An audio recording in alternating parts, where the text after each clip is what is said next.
Now in these days when disciples were increasing in number, a complaint by the Hellenists arose against the Hebrews because their widows were being neglected in the daily distribution.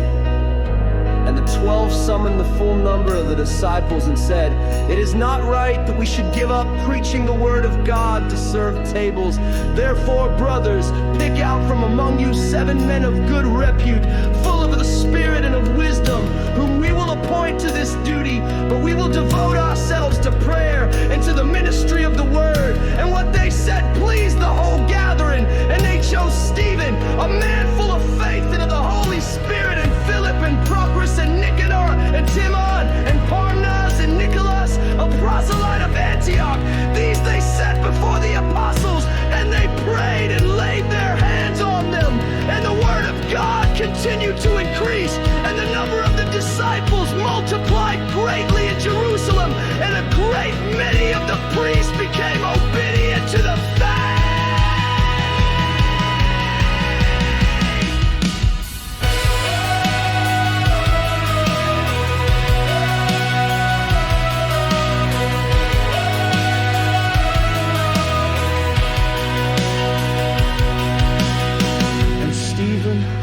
Full of grace and power, was doing great wonders and signs among the people.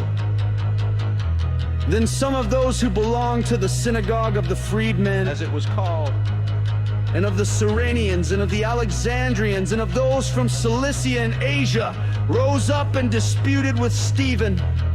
But they could not withstand the wisdom and the spirit with which he was speaking.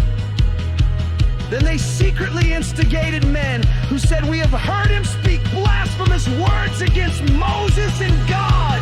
And they stirred up the people and the elders and the scribes, and they came upon